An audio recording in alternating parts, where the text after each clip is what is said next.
আছে, যার ভিতরে ধর্মীয় অ্যানালাইসিস আছে, ও কোনোদিন এই দৃশ্য সইতে পারে না। ইসরায়েলের প্রধানমন্ত্রী গাজায় আয়সা নাইমা যে হাসিটা দিছে, ওই হাসিটা কোনো মুসলমান সইতে পারে না। যে এটা সয় কি করে? একটা উপত্যকা, একটা এলাকা মাটির সাথে মিশায়া দিয়া সে অট্ট হাসি দিতেছে। আপনি কিভাবে অ্যানালাইসিস করতেছেন? কিভাবে সইতেছেন? এই দুরবস্থা কেন? যাদেরকে এত বড় সব দুনিয়ার কোনো দলের থেকে নির্বাচিত হওয়ার পরে দলের বিরোধিতা করলে, ওই দলের, ওই রাষ্ট্রের, ওই জনগণের বিরোধিতা করলে যদি শাস্তির উপযোগী হয়, রাতের অন্ধকারে ভাইগা যেতে হয়। আল্লাহ তো আল্লাহ, ঠিক না? এর বিরোধিতা করবেন আর আপনার কোনো শাস্তি হবে না, এটা তো হইতেই পারে না। এটা লজিক বলে না, যুক্তি বলে না, তর্ক বলে না। শাস্তি পাইতেই হবে। আল্লাহ নির্বাচিত করছেন মুসলমানের ঘরে উম্মতে মোহাম্মদী হিসাবে। আপনি জানেন না উম্মতে মোহাম্মদী স্টিকারটা কত দামি স্টিকার? হুম, বহুত স্টিকার আছে, গাড়িতে লাগানো থাকলে সেলুট দেয়। হুম, সাধারণ পুলিশ কি করে? সেলুট দেয়। আছে, আমাদের দেশও বহুত স্টিকার আছে, যেগুলা লাগানো থাকলে, গায়ে লাগানো নাই, শুধু গাড়িতে লাগানো আছে। ও গাড়িকে সেলুট দিতেছে, গাড়িকে। না দেয় না? দেখেন না? চিনেন না? মাঝে মাঝে দেখেন আর্মিদের গাড়িতেই পিছনে সামনে। দিন দিন যেন আমাদের দুরবস্থার দিকে আমরা নিমজ্জিত হইতেছি। মুসলমানের দুরবস্থা বাড়তেছে, দুরবস্থা বাড়তেছে, দুরবস্থা বাড়তেছে মুসলমানের। আপনি অ্যানালাইসিস করতে পারবেন না, অ্যানালাইসিস নাই আমাদের ভিতরে। ধর্মীয় অ্যানালাইসিস আমাদের শেষ হয়ে গেছে। নাহলে কালকে যারা দেখছে, যার ভিতরে ধর্মীয় অ্যানালাইসিস আছে, ও কোনোদিন এই দৃশ্য সইতে পারে না। ইসরায়েলের প্রধানমন্ত্রী গাজায় আয়সা নাইমা যে হাসিটা দিছে, ওই হাসিটা কোনো মুসলমান সইতে পারে না। যে এটা সয় কি করে? একটা উপত্যকা, একটা এলাকা মাটির সাথে মিশায়া দিয়া সে অট্ট হাসি দিতেছে। আপনি কিভাবে অ্যানালিসিস করতেছেন? কিভাবে সইতেছেন? এই দুরবস্থা কেন? দুরবস্থার কারণও আছে। আল্লাহ তো বলেই দিছেন, ইল্লাম ইয়াতুবু ফাআনা তাবিবুহুম। কেননা মুসলমানের ঘরে আল্লাহ আমাদেরকে নির্বাচিত করছেন। আমরা সিলেক্টেড, আমরা কোনো ভোটে জিতি নাই মুসলমানের ঘরে আসার ব্যাপারে। আল্লাহ স্বয়ং নিজে আমাদেরকে নির্বাচিত করছেন, উম্মতে মুহাম্মদী হিসাবে নির্বাচিত করছেন। সত্য এটাই। যাদেরকে এত বড় সব দুনিয়ার কোন দলের থেকে নির্বাচিত হওয়ার পরে দলের বিরোধিতা করলে, ওই দলের, ওই রাষ্ট্রের, ওই জনগণের বিরোধিতা করলে যদি শাস্তির উপযোগী হয়, রাতের অন্ধকারে ভাইগা যেতে হয়। আল্লাহ তো আল্লাহ, ঠিক না? এর বিরোধিতা করবেন আর আপনার কোনো শাস্তি হবে না, এটা তো হইতেই পারে না। এটা লজিক বলে না, যুক্তি বলে না, তর্ক বলে না। শাস্তি পাইতেই হবে। আল্লাহ নির্বাচিত করছেন মুসলমানের ঘরে উম্মতে মোহাম্মদী হিসাবে। আপনি জানেন না উম্মতে মোহাম্মদী স্টিকারটা কত দামি স্টিকার? হুম, বহুত স্টিকার আছে, গাড়িতে লাগানো থাকলে সেলুট দেয়।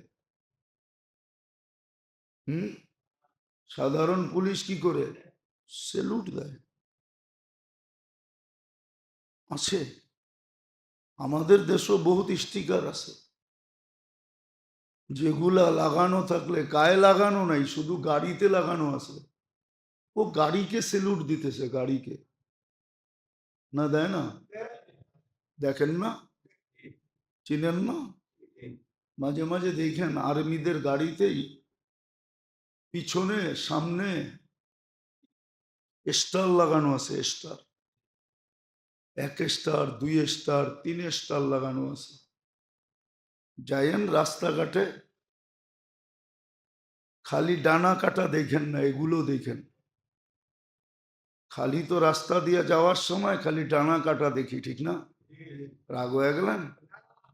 সবাই খালি তাকায় তাকায় ডানা কাটা দেখে। এগুলো দেখেন গাড়িতে স্টার লাগানো আছে। ওই গাড়ি যখন দেখে সেলুট দিতে হয়, গাড়িকে সেলুট দেয়, অথচ গাড়ির ভিতরে যে বসে সে নাই। তো উম্মতে মোহাম্মদীর স্টিকার, এটা আপনি চিনেন না কোন স্টিকার?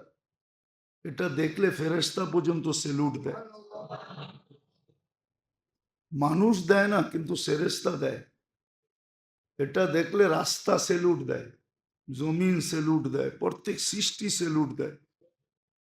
যার গায়ে স্টিকারটা লাগানো আছে, যে লাগায় রাখছে ঠিক মতে। সত্য এটাই, মানবে না কেউ, অনেকে মানবে না, কিন্তু সত্য এটাই। যে নিজেকে উম্মতে মোহাম্মদী হিসাবে ফুটায় তুলতে পারছে, ওকে এরকম কোন সৃষ্টি নাই দেখা সেলুট না দেয়। আর আল্লাহর হুকুম সেলুট দাও, কেননা কুনতুম খায়রা উম্মা, এটা আল্লাহ বলছে যে সর্বশ্রেষ্ঠ উম্মত হিসাবে ঘোষিত। আপনি তো জানেন না আপনার স্টিকার কত দামি। তো যেটা বুঝাইতেছিলাম ভালো মতে বোঝেন, কাজে দিলে। উড়াইয়া দিয়েন না, অতিরঞ্জিত করতেছি বললেন না, বরং এটাই আপনার জন্য আল্লাহর পক্ষ থেকে দলীয় যেরকম সংবিধান থাকে, আল্লাহর পক্ষ থেকে এটাই সংবিধান। দলীয় রুলস নিয়ম যেরকম থাকে, গঠনতন্ত্র, ঠিক এটাও আল্লাহর পক্ষ থেকে নির্ধারিত গঠনতন্ত্র। না মানলে আপনি রোগী হবেন, আর মানলে আপনি সুস্থ হবেন। এই জন্য জিন্দেগিতেও রোগ হয়, জিন্দেগির রোগ আছে, জিন্দেগির রোগ হয়, কসম খোদার। এটাই বলতেছিলাম যে শরীরের রোগে উপকার হয়, শরীরের রোগে অনেক সময় উপকার হয়। হুম, সত্য এটাই। ডাক্তাররাও বলবে মাঝে মাঝে কিছু রোগ ব্যাধি হওয়া উচিত, নাইলে শরীরের ভিতরে যে দূষিত জিনিসগুলো আছে ওগুলা চিহ্নিত হবে না, ওগুলাকে কিউর করা যাবে না। আমাদের শরীরের ভিতরও, নাইলে আল্লাহর কি প্রয়োজন ছিল ডেলি 80 বার আপনার ভিতর থেকে কার্বন ডাই অক্সাইডকে বাহির করা? কি দরকার ছিল? এটা তো এরকম প্রযুক্তি, যে প্রযুক্তি মানুষের হাতে এখনো আসে নাই, কোনোদিন আসবে না। কার্বন ডাই অক্সাইডকে শরীর থেকে বাহির করা প্রযুক্তি এখনো আসে নাই, মেডিসিনও আসে নাই যে কার্বন ডাই অক্সাইড বাহির করার দরকার নেই, এই ট্যাবলেট খেলেই হবে। জিজ্ঞাসা করেন ডাক্তারি দুনিয়াকে, আল্লাহ কুদরত দিয়া বাহির করে। তো যেটা বুঝাইতেছিলাম, শরীরে যেরকম ব্যাধি হয়, রোগ হয়, জিন্দেগিতে আর চেয়ে বেশি রোগ হয়। প্রথম রোগ যেটা, সেটা হলো আল্লাহর ওয়াদা এবং ওয়াইদের ব্যাপারে ইয়াকিনের দুর্বলতা, বিশ্বাসের দুর্বলতা। দ্বিতীয় হলো রাসূলুল্লাহ সাল্লাল্লাহু আলাইহি ওয়াসাল্লামের আদর্শের ব্যাপারে উদাসীনতা এবং অনীহা, এমনকি ঘৃণা পর্যন্ত। আপনি নাউজুবিল্লাহ পড়লে লাভ হবে না। মুসলমানের কাছে এখন আল্লাহর রসুলের আদর্শ ঘৃণিত, যার কারণেই তো এই দুরবস্থা। আল্লাহর রসুলের আদর্শ, রসুল মুসলমানের কাছে বিশেষ করে এটা ঘৃণিত, দীক্ষিত, অবহেলিত, লাঞ্ছিত, বঞ্চিত। অথচ দুনিয়ায় বহুত লোক পাওয়া যাবে, বহুত লোক পাওয়া যাবে যারা মুসলমান না, কিন্তু আল্লাহর রসুলের আদর্শকে ফলো করে শুধু একটু সুখের জীবন কাটানোর জন্য, সুস্থ জীবন কাটানোর জন্য। আপনি চলেন, আমি আপনাকে দেখায় দিব যে এরা ফলো করতেছে এক একটা সুন্নতকে, সে তার সুস্থতার জন্য, এই জীবনে সুস্থ থাকার জন্য সে ফলো করতেছে। পাওয়া যাবে, পাওয়া যাবে, পাওয়া যাবে। প্রথম দিনের থেকেই তো ডায়েট কন্ট্রোল দিছিলেন, আমরা মানলাম কখন? এখন তো দুনিয়া ডায়েট কন্ট্রোলের দিকে দৌড়াইতেছে। মনে হয় একবার বলছিলাম যে সাহাবাদের জমানায় ইরানের বহুত বড় ডাক্তার, বহুত বড় হাকিম, ভাবছে মুসলিম দুনিয়ার ক্যাপিটাল হলো মদিনা মুনাওয়ারা, আর ক্যাপিটালে থাকার জন্য সবাই আকাঙ্ক্ষা করে, নাইলে ঢাকা শহরে 3 কোটি মানুষ হইল কি করে? এরকম গাদাগাদি করে থাকার দরকারটা কি? সারা দেশই তো খালি পড়ে আছে, ঠিক না? যোগাযোগ ব্যবস্থাও তো এখন খারাপ না, ঠিক না? দেশেও তো থাকতে পারে, ঠিক না? খেতার গাঠটি লইয়া এসে ঢাকা থাকার দরকার কি? কি কন? সত্য তো। কেন থাকবে ঢাকা শহরে গাদাগাদি করে? গাদাগাদি করে তো সবাই থাকে ক্যাপিটাল হিসাবে, ঠিক না? প্রবাদ বাক্য একটা শিখছে, যদিও হয় কহর নাসারীয় শহর। জানেন এই প্রবাদ বাক্য?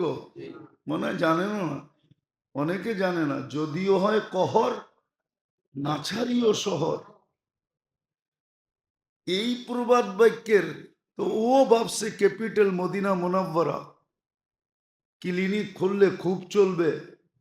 আয়সা মদিনায় জাগা জুগা দেখা বিশাল ক্লিনিক খুলে বসে আছে, কিন্তু রুগী তো একটাও নাই। যা ইরানে ছিল তার তুলনায় -100 ভাগও নাই, কোনো রুগী নাই। জিজ্ঞেস করছে রুগী নাই কেন?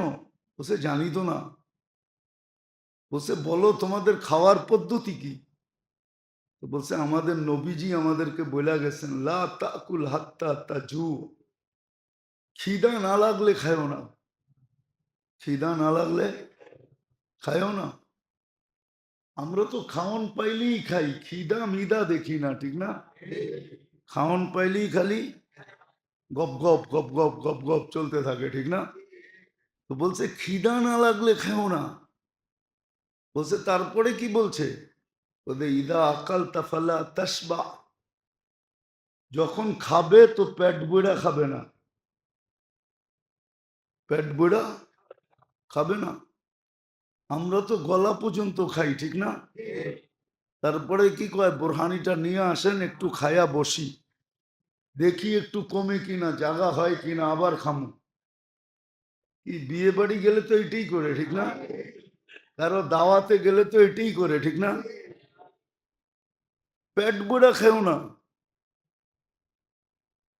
বরং বলে তারপর কি বলছে? বলছে পেট বেঁকে, পেট আগে 1 বাগ পানি দিয়া ভরা ফেলো, 1 বাগ খাওয়া দিয়া ভরো, 1 বাগ খালি রাখো। ও শোনার পরে নিজের ক্লিনিক গুটাইতেছে আর বলতেছে, মা তারা কালি, মা তারা কালি, আমার জন্য কিচ্ছু রেখা যায় না ফিতিব্বি, আমার ডাক্তারি করার জন্য, আমার জন্য ডাক্তারির ব্যাপারে আমার জন্য কিচ্ছু রেখা যায় না যে আমি এখানে ক্লিনিক খুলে বসবো। কিন্তু মুসলমান এটা মানে নাকি? তো যেটা বুঝেইতেছিলাম, নবীর আদর্শ এখন মুসলমানের কাছে ঘৃণিত। দুরবস্থা হবে না কেন?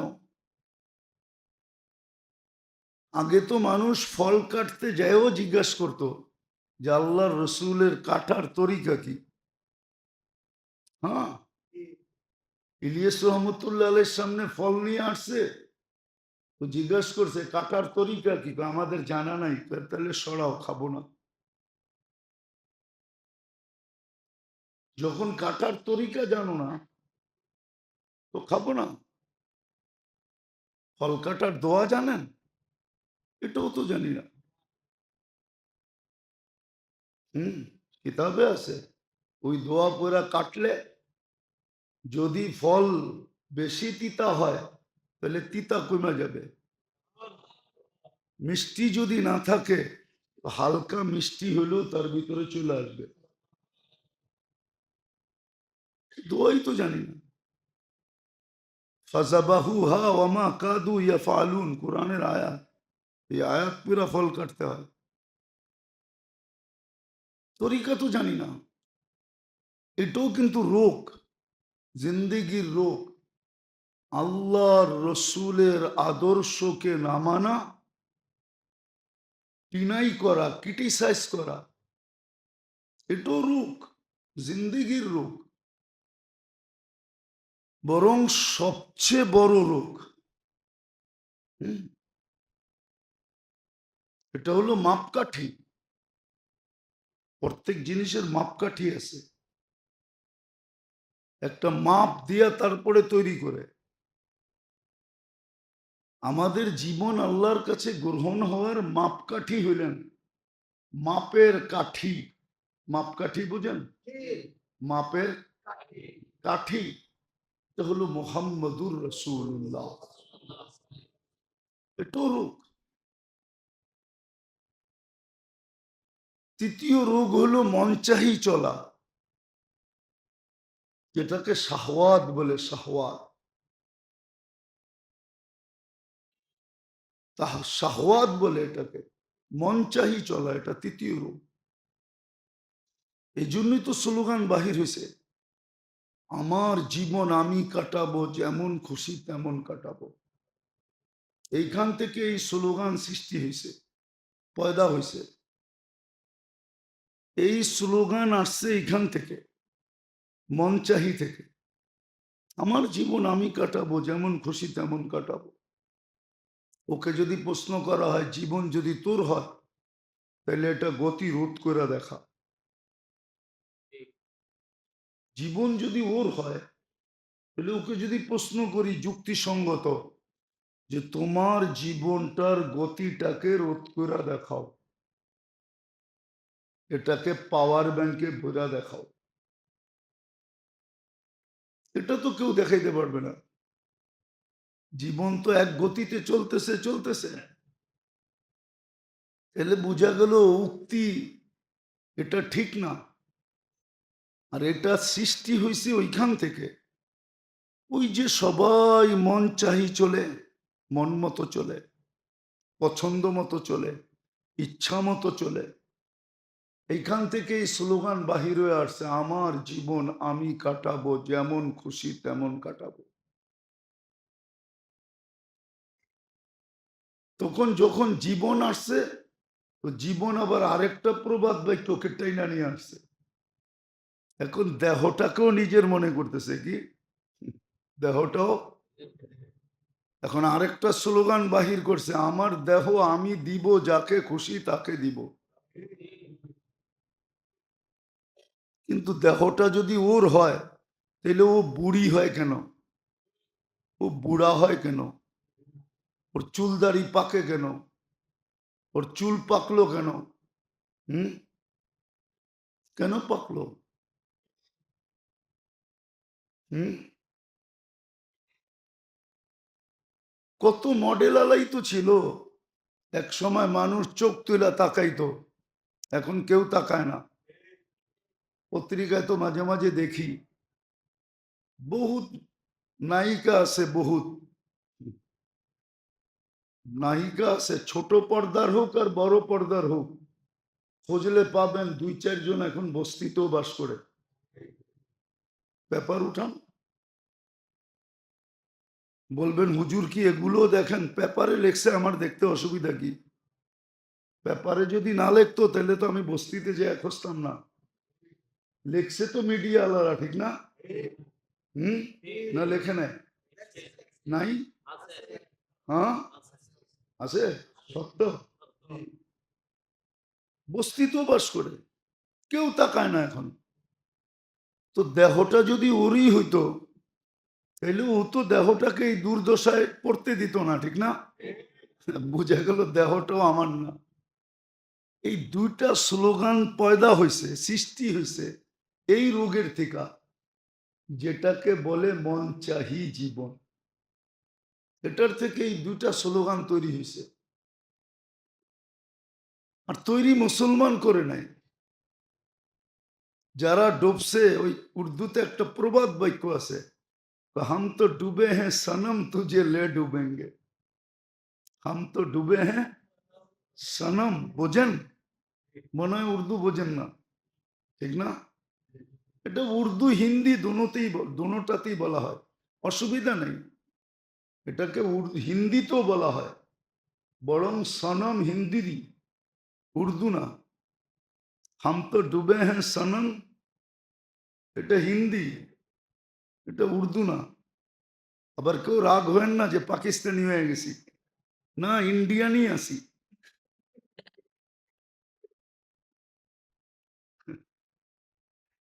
তো উর্দু হিন্দিতেও বলে হাম তো ডুবে হ্যাঁ সনম তুঝে লে ডুবেঙ্গে।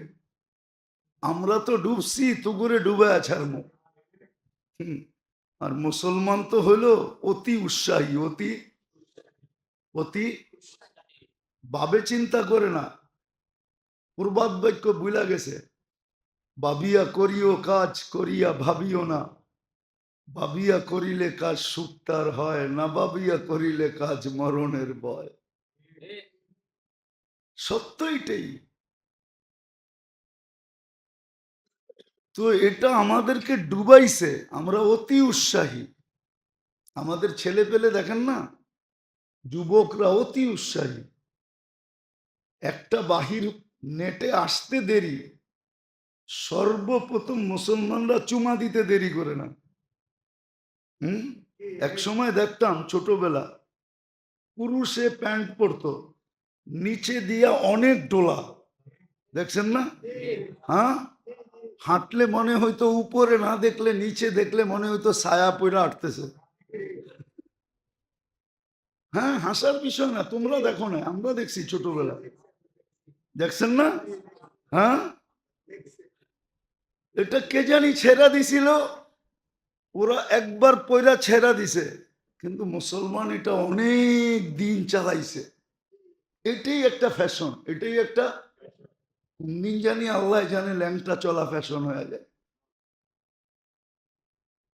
কসম খোদা, দিলের ব্যথার থেকে বলতেছি। রাস্তাঘাটে চলি তো, অনেক কিছু চোখে পড়ে, মনে চায় যে হায় দুনিয়াটা উল্টায় গেলে ভালো হতো। আর কত। তো যেটা বলতেছিলাম, মন চাহির থেকে তৃতীয় রোগ যেটা জীবনে হয়, ওটা মন চাহি জীবন থেকে। মন চাহি জীবন, ওটার থেকেই এই রোগগুলা, দুটা রোগ তৈরি, দুটা স্লোগান তৈরি হয়েছে। আমার জীবন আমি কাটাবো, যেমন খুশি তেমন কাটাবো। কিন্তু সত্য এটা, কালকে আল্লাহ প্রমাণ করে ছাড়বে জীবনটা আমার ছিল না গড গিফটেড ছিল, আল্লাহর দেওয়া ছিল, এটা আল্লাহ প্রমাণ করবে। দেহটা আমার ছিল, দেহটা আমার ছিল না আল্লাহর দেওয়া ছিল, এটা আল্লাহ কালকে প্রমাণ করবে। যদিও আমাদেরকে অনেক শব্দ বলা হয়, ও ওনারা সংকীর্ণ মনোবাবা, ওনারা সংকীর্ণ, ব্রড মাইন্ড, ওনারা সংকীর্ণ মনের অধিকারী। এই জন্য হুজুররা এই সমস্ত কথা বলে। এইখানে সংকীর্ণ আর উদারতা কি আছে বলেন? এটা কি উদারতা? এটাই যে যেই কোনো প্লেন এসেই এই এয়ারপোর্টে নামতে পারবে। তাহলে সেনাবাহিনীর জন্য এয়ারপোর্ট আলাদা কেন? কি বিমান বাহিনীর জন্য আলাদা না? না আলাদা না? আলাদা কেন? আলাদা বুঝান আমাকে যুক্তি দিয়া। বিমান বাহিনীর জন্য এয়ারপোর্ট আলাদা কেন? কি নাই বাংলাদেশে? ওইখানে তো সব প্লেন নামতে পারে না, নামা নিষেধ। তো ওইখানেও বলো, ওইখানে সিরিয়াল থাকলে এইখানে নেমে যাবো, বলবে না তুমি আকাশে ঘোরো, সিগন্যাল দিলে নাইমো, ঠিক না? তুমি কেন কও সব প্লেন এইখানে নামতে পারবে? আমার দেহ আমি দিব, যাকে খুশি তাকে দিব। এটা তো এরকমই হইলো ওপেন এয়ারপোর্ট, ঠিক না? এটা কেন হবে? আল্লাহ প্রমাণ করবে। এটা শুধু ভালো মতে বোঝেন, আমাদের উপরে বিরক্ত হয় না। অনেকে বললেও বিরক্ত হয়। ক্ষতি আপনার হবে, আমার হবে না। ক্ষতি আপনার হবে। একদিন আপনি চিৎকার দিবেন, একদিন আপনি চিৎকার দিবেন, ওই চিৎকার দুনিয়া দেখবে ইনশাআল্লাহ।